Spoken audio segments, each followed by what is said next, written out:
صحابہ کرام نے آپ علیہ الصلوۃ والسلام کی بارگاہ میں سوال کیا، یا رسول اللہ صلی اللہ تعالی علیہ وسلم، یہ قربانی کیا ہے؟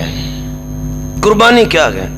آپ علیہ الصلوۃ والسلام نے ارشاد فرمایا، تمہارے باپ حضرت ابراہیم علیہ الصلوۃ والسلام کی یہ سنت ہے۔ ٹھیک ہے یا رسول اللہ صلی اللہ علیہ وسلم، سنت ہے، لیکن اس کا بدلہ ہمیں کیا ملے گا؟ ہم بکرا ذبح کر لیتے ہیں، بکری ذبح کر لیتے ہیں، دمبا ذبح کر لیتے ہیں، گائے ذبح کر لیتے ہیں، اونٹ ذبح کر لیتے ہیں، یا رسول اللہ ہمیں اس کا بدلہ کیا ملے گا؟ اس کا اجر کیا ملے گا؟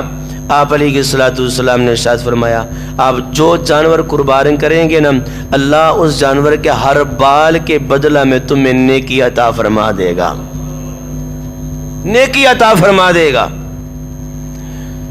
اب صحابہ کرام نے پھر سوال کیا، پتہ تھا نا صحابہ کو، اونٹ ہو، گائے ہو، بیل ہو، بکرا ہو، اس کے بال اگر گننا چاہیں دیر ضرور لگے گی لیکن گن سکتے ہیں۔ سوال کیا، یا رسول اللہ اگر دمبا ہو، اگر بھیڑ ہو، اس کے بارے میں کیا خیال ہے؟ اس کے تو بال گنے بھی نہیں جا سکتے، بڑا گنجل پڑا ہوتا ہے، اس کے بارے میں کیا خیال ہے؟